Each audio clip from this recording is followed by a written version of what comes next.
E se os caçadores de Onis estivessem em Shibuya? Ou melhor ainda, e se os caçadores de Onis substituíssem os feiticeiros em Shibuya? Será que os caçadores são poderosos o suficiente para derrotar maldições de grau especial, como Mahito, Dagon e Hanami? Veja, muitas batalhas acontecerão simultaneamente nesse arco, então os Hashiras e os caçadores teriam que formar times para enfrentar cada ameaça separadamente, ou seja, teriam que dividir forças, sendo essa a estratégia mais viável e inteligente. Então, quem lutará contra quem aqui? Eu sei que parece uma loucura, mas depois de pesquisar muito, eu finalmente sei o que aconteceria, e devo dizer que cada batalha vai te surpreender. Por isso, assista até o final para saber o desfecho de cada uma. Mas antes de tudo, eles precisam de uma motivação extremamente forte para lutar contra essas maldições, e um novo Oni lhes dará essa motivação. Veja, assim como atraíram e selaram o Gojo em Shibuya, o mesmo acontecerá com o Buyashiki, o líder da corporação. Entretanto, como isso aconteceria? Perceba que é mais um dia comum na corporação dos caçadores, até que um Oni em potencial de virar o Lua Superior descobre a base dos caçadores de Onis. Notando que esta base está sendo atacada, os caçadores correm em direção ao seu mestre, porém, o Kikijutsu do Oni é substituição de dimensão, ou seja, este Oni cria e transporta os caçadores para uma dimensão inteiramente nova. Entretanto, ele tem o controle sobre quem vai estar naquela dimensão.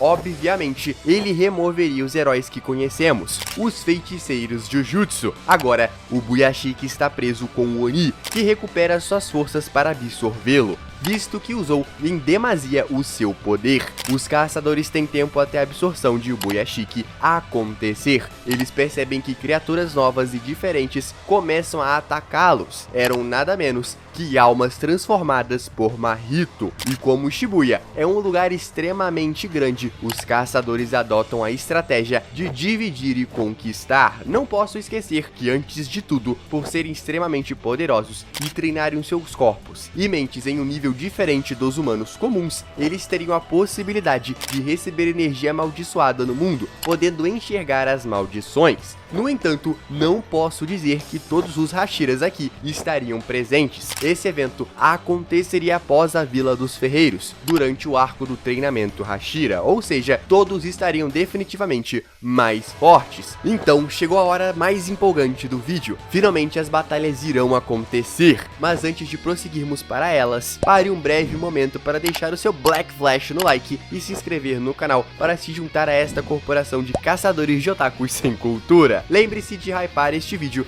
porque me ajuda demais. E um agradecimento especial a todos os membros que apoiam financeiramente o canal. Prontos ou não, vamos lá! Fazendo o reconhecimento pelos arredores da estação, Tanjiro se encontra com um gafanhoto amaldiçoado. Devo lembrar que, diferente dos feiticeiros, os caçadores são extremamente focados em lutar com tudo desde o início e não ficam de papinho. Logo, antes que o gafanhoto pudesse fazer alguma coisa, Tanjiro já agiria com a sua técnica da Hinokami Kagura. E será que isso é o suficiente para parar o gafanhoto amaldiçoado? Perceba que o universo de Demon Slayer é bem diferente em relação ao universo de Jujutsu Kaisen. Enquanto os feiticeiros possuem poderes capazes de esmagar cidades, abrir domínios e ter um acerto garantido, seja por meio de invocação de algo como um mar de água ou sangue, inclusive a invocação de poderosas monstruosidades amaldiçoadas como Mahoraga, dentre outros, no universo de Demon Slayer, os caçadores se destacam por sua velocidade e durabilidade. Não digo nem força, pois a sua força não se compararia de fato aos personagens de Jujutsu, mas a sua velocidade sim. Veja, Tanjiro e Mitsuri já desviaram dos ataques de relâmpagos de Zohakuten. Eles definitivamente são incrivelmente rápidos, e é mostrado que nesta luta contra o gafanhoto, Yuji é rápido o suficiente para superar os ataques do gafanhoto utilizando seus 4 braços. E devo dizer que o Yuji nessa luta não estava nem próximo da velocidade do som, enquanto Tanjiro no primeiro arco em sua batalha contra Kyogai, o Lua Inferior 5, foi capaz de vencer o Oni, que tem seus ataques ativados à medida que bate em seu tambor. E vejam só, seu ataque é ativado na velocidade do som. Sendo assim, Tanjiro esmagaria o gafanhoto sem nenhuma dificuldade. E o fator mais importante para os caçadores aqui, como eu disse, é a velocidade. Uma velocidade que supera 95% dos personagens de Jujutsu Kaisen. Apesar de deles estarem à frente em diversos outros aspectos, velocidade é algo que é demonstrado secundariamente. Como eu disse antes, Yuji não é tão rápido quanto ao Son, principalmente nesta luta em Shibuya, onde foi capaz de desviar dos jatos de sangue de Choso, que eram um pouco mais rápidos que o Son, e isto está descrito no mangá. Sendo assim, nós sabemos que a velocidade do trovão é definitivamente mais rápida do que a velocidade do Son. Entretanto, ainda temos muitas batalhas e analisarmos também mais em breve o fator de durabilidade e poder destrutivo das maldições. Logo que Tanjiro vence facilmente o gafanhoto, o corvo de um dos caçadores chega o avisando de que precisa destruir um prego amaldiçoado para que assim permita a entrada dos reforços da corporação dos caçadores, visto que alguns Hashiras e caçadores ficaram para fora de Shibuya, e assim cheguem a tempo até o Boyashiki. Logo,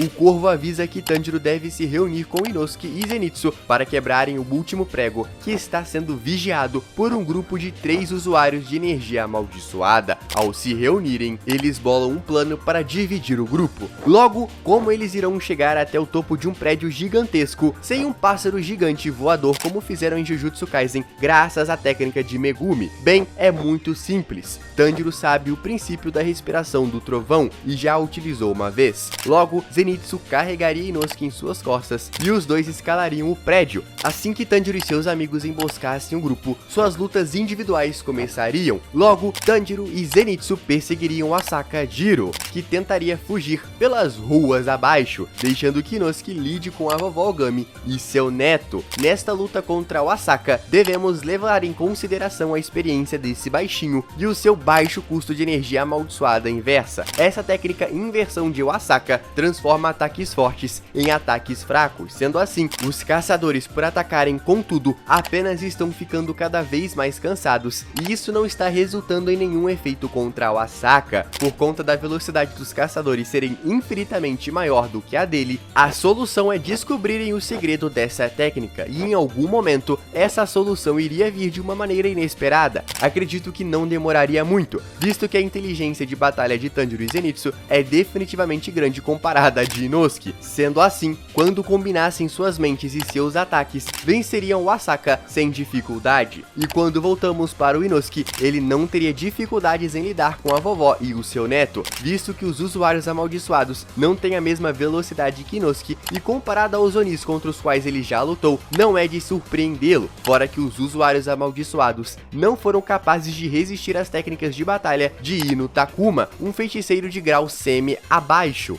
E olha que a reação de movimento desse cara não é uma das melhores, enquanto Inosuke tem uma das melhores reações a ataques, sendo capaz de lutar decentemente contra Doma, o Lua Superior 2, que é mais forte que a casa, o Lua Superior 3, dito possuir uma velocidade hipersônica. Sendo assim, o neto da vovó Ogami não teria escolhas em optar por fugir, mas considerando que estão acima de um arranha-céu, a vovó Ogami optaria por invocar Toji, o que obviamente acarretaria em uma sequência de acontecimentos loucos. A partir daqui, Toji assume o controle do corpo e mata a vovó Ogami, porém, ele está amaldiçoado, sedento por luta, e aqui uma das batalhas mais épicas acontecem, Inosuke contra Toji, e aqui nós teremos que analisar o quão poderoso Toji é, justamente porque ele tem um poder físico gigante. Quando tratamos de velocidade, quão rápido Toji é. Veja, podemos assumir que Toji tem uma velocidade hipersônica entre Mach 5 a 10, visto que podemos comparar a Maki pegando uma bala na mão durante o exame dos feiticeiros, o que acontece no início de Jujutsu. Levantando esse fato, uma bala se move em uma velocidade de Mach 1 a 2,5. Entretanto, posteriormente, Maki já foi capaz de se mover contra um espírito amaldiçoado, dito ser maior que a velocidade de Mach 3. Logo, em sua luta contra Sukuna no final do mangá, podemos presumir que Sukuna teria uma velocidade de Mach 10, o que definitivamente é alto, e Maki conseguiu acompanhá-lo, e devo lembrar que nesta luta, Maki estaria no nível dito ser quase idêntico ao de Toji.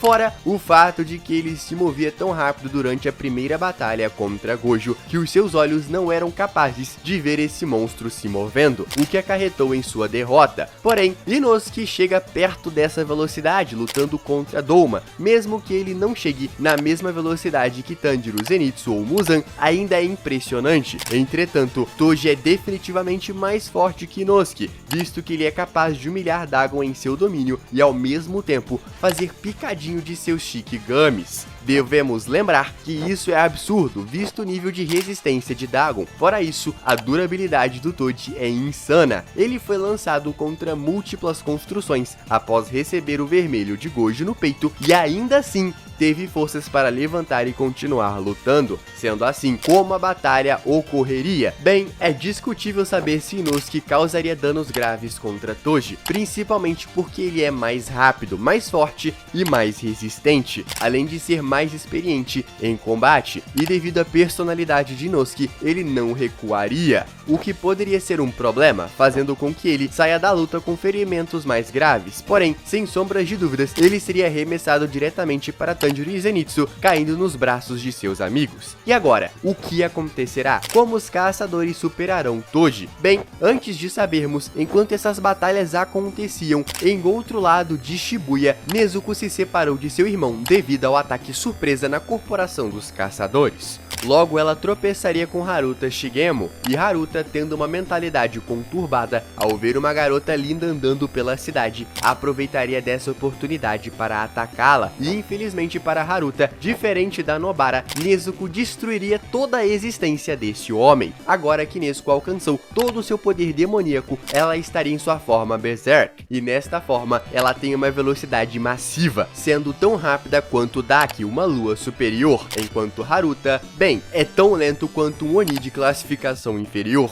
e para sua má sorte ainda por cima, Nezuko possui uma regeneração infinita, de modo que nesse momento já tenha conquistado o Sol, e mesmo que Nezuko não mate Haruta, visto que não mata humanos, nada a impede de o nocautear e seguir em frente. A única coisa de surpreendente que Haruta tem é a sua técnica amaldiçoada, que o permite armazenar milagres para salvar a sua vida até 6 vezes. No caso, veríamos com certeza Nezuko matar Haruta 6 vezes, fazendo-o entrar em desespero e querer fugir. Nesse ponto, a entrada de outros caçadores quando os pregos amaldiçoados são destruídos começa a acontecer, e Nezuko se direciona até encontrar alguém. No mesmo tempo, Shinobu está substituindo Mei Mei nesta batalha, lutando contra a maldição de grau especial, Varíola, e Shinobu é a primeira Hashira a se encontrar com o maior problema que os caçadores enfrentarão, uma expansão de domínio. Isso definitivamente é um problema, principalmente quando olhamos para o Hashira do inseto, Shinobu Kocho, que estava tomando Speed Blitz de Douma, do contrário de Inosuke, o que coloca suas estatísticas de velocidade abaixo das dele até então. No entanto, durante a aparição de Shinobu no Monte Natagumo, ela era definitivamente mais rápida que Tanjiro e Zenitsu, e devemos lembrar que Tanjiro já havia se esquivado de ataques manipulados com a velocidade do som. Sendo assim, ela definitivamente não é lenta, e apesar dessa maldição não ser tão rápida quanto o gafanhoto amaldiçoado, ou ter pelo menos um nível físico elevado, o maior problema definitivamente é a expansão de domínio,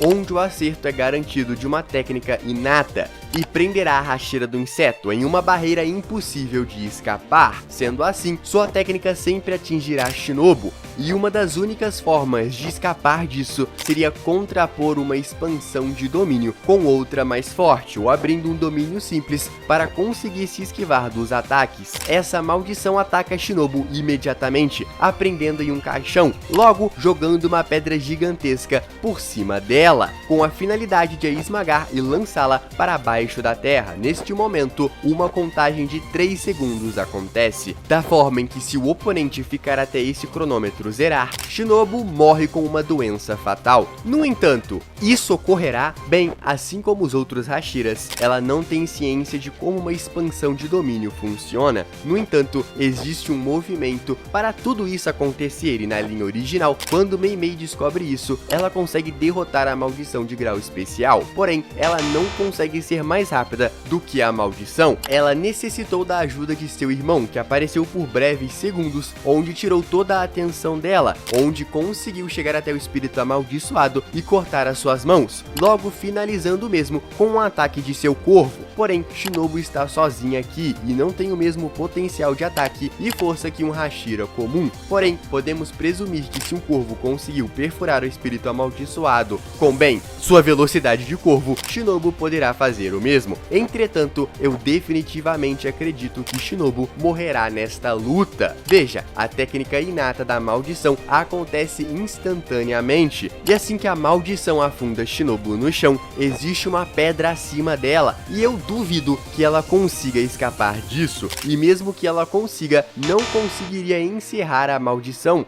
visto que a mesma pode se regenerar com os pequenos ataques de estocada de Shinobu. Ela não teria chances em finalizar a maldição aqui, logo acabaria ficando desgastada e perdendo a batalha, sofrendo a primeira derrota. Logo, Zenitsu e Inosuke lutam juntos contra Toji para que Tanjiro consiga, usando seu olfato apurado, chegar o quanto antes a Kagaya, porém se toparia de cara com Choso e definitivamente as coisas vão sair totalmente diferentes aqui. Primeiro, Choso estava sendo espancado por Naobito Zenin, um feiticeiro dito possuir a velocidade de Match 3, e como falei antes, Choso tem a sua técnica de sangue, mas não adiantaria muito contra Tanjiro, afinal, a técnica de Choso é um pouco mais rápida do que a velocidade do som, e isso não vale para o mesmo, enquanto Tanjiro foi capaz de reagir a isso logo no começo de sua jornada e definitivamente está mais forte agora, sem contar a sua velocidade e tempo de reação a um relâmpago. Choso só poderia se fortalecer com o seu sangue, no entanto, de nada adiantaria, já que Tanjiro é capaz de decapitar os Luas superiores, tendo pescoços mais duros do que diamante, e ele já decapitou a Kasa, um dos que tem o pescoço mais duro de todos, sendo que até para um Hashira foi difícil de cortá-lo. Mesmo que Choso possa ter uma durabilidade incrível, ele também tem um problema incrível. Sendo assim, Tanjiro venceria Choso sem muitas dificuldades. Lembre-se que o maior problema aqui são as maldições que possuem expansão de domínio. Isso realmente é perigoso para os caçadores. Enquanto isso acontece, Kanao, Sanemi e Gyomei começam a enfrentar Dagon. Apesar dos caçadores serem incrivelmente mais rápidos, Dagon notaria isso e reagiria criando uma correnteza de água, afastando os caçadores. E para reagir a alguns ataques, acabaria criando um escudo de água ao redor de si. E na linha original, essa defesa de água foi capaz de resistir a mais de 70 ataques de Nanami. E ele não é qualquer feiticeiro, ele é um feiticeiro de grau 1. Porém, Sanemi pode superar a velocidade e reação de Dagon, visto ser o Hashira mais rápido atualmente, sendo considerado a ficar um passo atrás de Kokushibo, o Lua Superior 1, que está um pouco abaixo do nível de velocidade de Muzan. E para a infelicidade de Dagon, Sanemi não está sozinho, ele está com Kanao e com o Hashira mais forte ao seu lado, Gyomei Himejima. Então, uma coisa é fato, mesmo que Dagon seja resistente, Gyomei pode superar a sua resistência, visto já ter superado as grandes defesas de Muzan, enquanto na linha original, Naobito é alguém definitivamente mais lento que os Hashiras, conseguiu quebrar a barreira de Dagon. Com certeza, eles são capazes de fazer assustando a maldição e fazendo com que ela revele a sua expansão de domínio, dificultando extremamente a situação para os nossos caçadores. Porém, diferente de Shinobu que estava sozinha aqui, nenhum Hashira está. E a pergunta mais interessante é, será que os Hashiras irão superar a expansão de domínio de Dagon? Veja, na linha original, quem superou Dagon foi Toji. Sua incrível força e velocidade foi capaz de humilhar Dagon, e Toji está na mesma escala de velocidade que Sanemi. Logo, a maior dificuldade para os Hashiras será lidar com os Shikigamis invocados por Dagon, onde só se tornam visíveis depois de cravarem os dentes no inimigo. Porém, não há problema, à medida que a batalha evolui, os Hashiras iriam entender como funciona a princípio esta habilidade de Dagon, principalmente com Kanao, uma caçadora de Onis extremamente inteligente e calma. Logo, com as técnicas de Sanemi, como um turbilhão de vento, ele passaria pelos Shikigamis. E se você acha impossível, Multiro fez isso em uma luta contra Gyoko, com um movimento rápido rápido, ele cortou mais de 10.000 peixes em um segundo. A diferença é que os Shikigamis permaneceriam invisíveis, até que Gyomei e Sanemi despertassem a sua marca de caçador, desbloqueando também o mundo transparente, se tornando capazes de perceber tudo o que acontece ao seu redor. E graças ao seu nível de treinamento, eles definitivamente estão preparados para lutar sob toda circunstância contra um Oni. E com essa habilidade despertada, tudo ficaria ainda mais fácil, e não haveria necessidade neste momento para que Kanao invocasse a sua técnica secreta, visto que de nada adiantaria ela ver os movimentos de Dagon mais lentos até então. Porém, ela ainda conseguiria ajudar na derrota contra os Shikigamis, abrindo espaço para Gyomei subjugar Dagon, e uma vez que chegasse até ele, seria mole de fazer isso. Com Dagon derrotado, chega Zenitsu e Inosuke sendo arremessados por Toji, que agora mira no ser mais forte da sala, Gyomei Himejima, os levando a uma luta épica. E apesar de Gyomei estar quase no mesmo nível de Toji, as habilidades do mesmo não se igualam ao fator destrutivo de Toji, o que pode ser um problema para Gyomei. No entanto, com a marca despertada e o mundo transparente desbloqueado, a reação de Gyomei aos ataques de Toji, visto que os Hashiras são capazes de reagir a um trovão, como vimos no caso de Mitsuri, uma Hashira inferior a Gyomei, ele não teria problemas para ganhar vantagem contra Toji aos poucos e por fim ganhar do nosso GOAT de Jujutsu Kaisen. Enquanto tudo isso acontece, você se engana achando que os caçadores iriam atrás de Gyomei, eles estariam ocupados com a chegada de Jogo. E aqui o problema de fato aparece.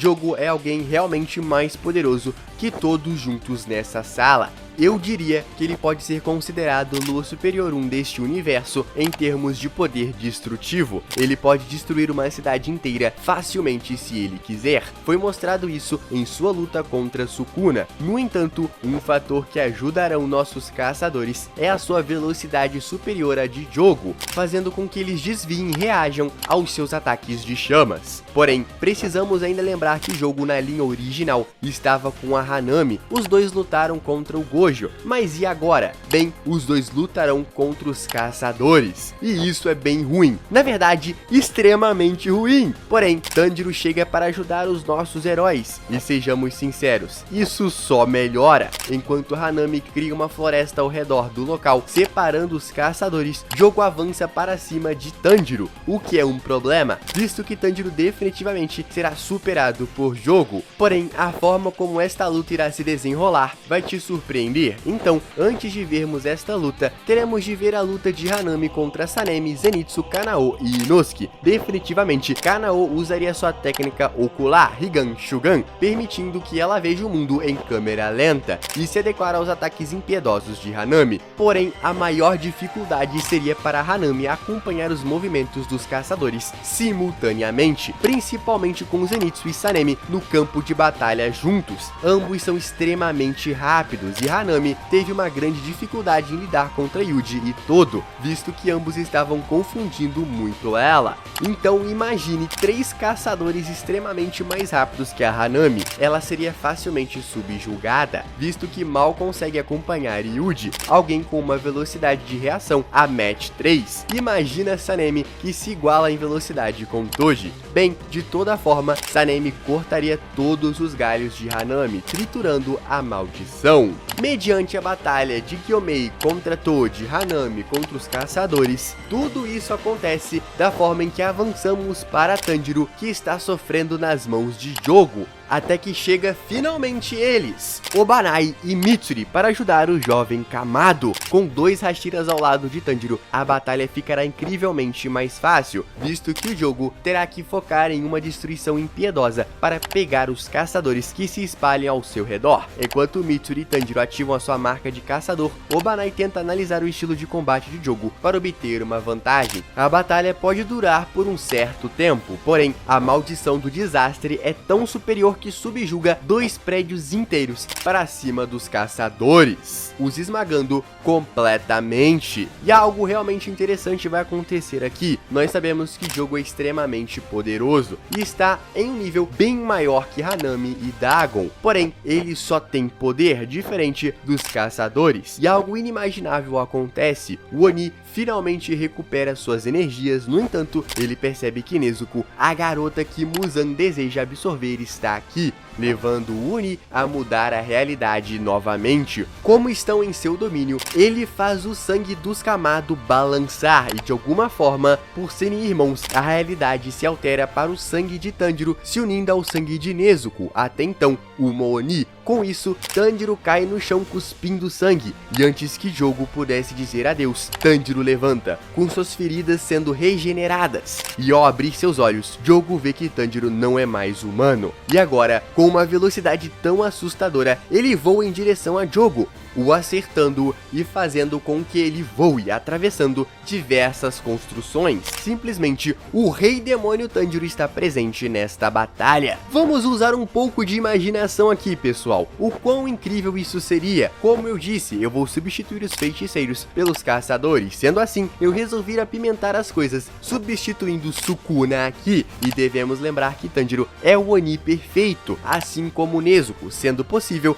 de serem derrotados somente se extinguirem até a última célula de seu corpo. E estamos falando de um Oni com um poder destrutivo colossal, com espinhos saindo de suas costas e até podendo lançar uma bomba de energia capaz de destruir cidades inteiras. De fato, Tanjiro está acima da velocidade hipersônica, que seria uma humilhação para Jogo. No entanto, o objetivo do Oni de alterar a realidade acaba saindo pela culatra. Ele queria enlouquecer Nezuko e trazer ela até ele, porém, quando Tanjiro finalmente chega ao subsolo, onde o Oni está com o Buyashiki prestes a devorá-lo, o Rei Demônio Tanjiro chega. Vendo aquilo, ele logo ordena a chegada de Mahito e gasta suas últimas energias, fazendo com que Tanjiro volte ao normal, e uma batalha épica entre Mahito e Tanjiro aconteceria. Como vimos por todo o vídeo, os caçadores são definitivamente mais rápidos do que as maldições aqui. No entanto, são menos poderosos em termos de poder destrutivo, e no caso de Mahito, ele é um dos piores de todos,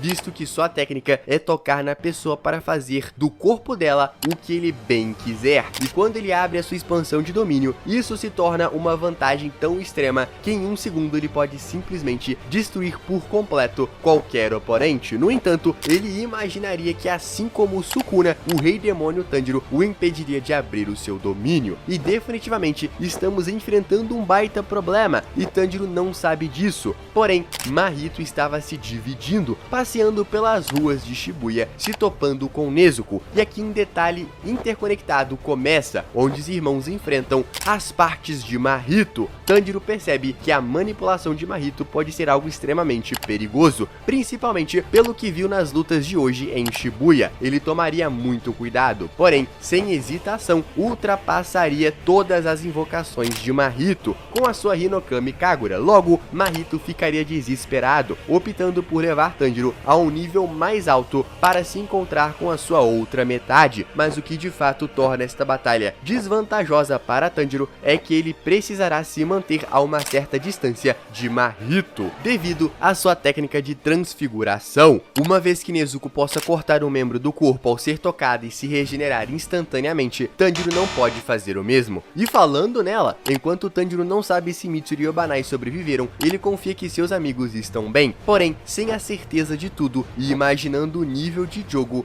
ele fica preocupado com os outros, imaginando como pode ser o nível de Hanami. Ele também se preocupa se Nezuko está bem, até que de repente Mahito começa a queimar sob chamas rosas, e Tanjiro reconhece que essas chamas era de ninguém menos que Nezuko, a sua irmã que lutava contra Mahito no topo. A maldição, optando por fugir e se reencontrar, agora está em apuros. pois Tanjiro não está lutando sozinho. Entretanto, o desafio acontece quando Suguru Geto, ou melhor dizendo, Kenjaku, aparece e invoca uma maldição de teleporte, convocando a outra metade de Mahito para lutar contra Tanjiro. E aqui, Mahito se mostra extremamente forte e poderoso, principalmente usando seus humanos transformados. Devo dizer que apesar disso, ele não se mostraria alguém impossível para Tanjiro deter, até que ele finalmente despertasse para sua forma perfeita. E aqui as coisas se tornariam sérias, mas novamente, por mais duro que a pele de Mahito seja, na linha original,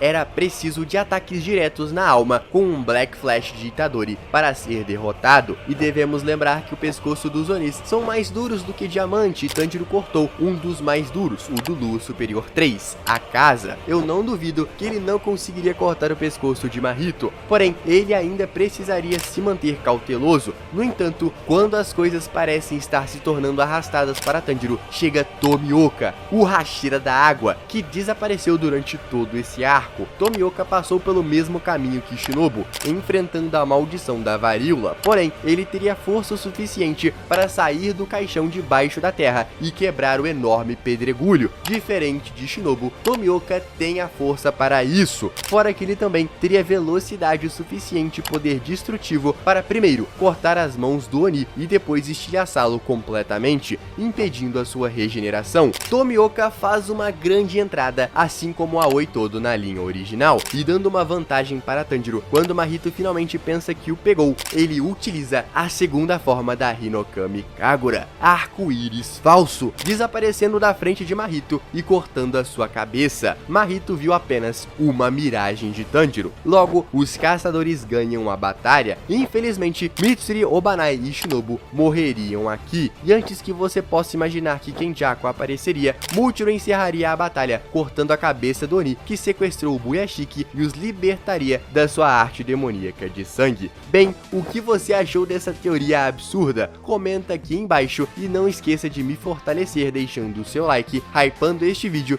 e se inscrevendo no canal. Eu separei esse vídeo aqui para você assistir, eu garanto que você vai gostar demais. Eu te vejo lá, Otaku!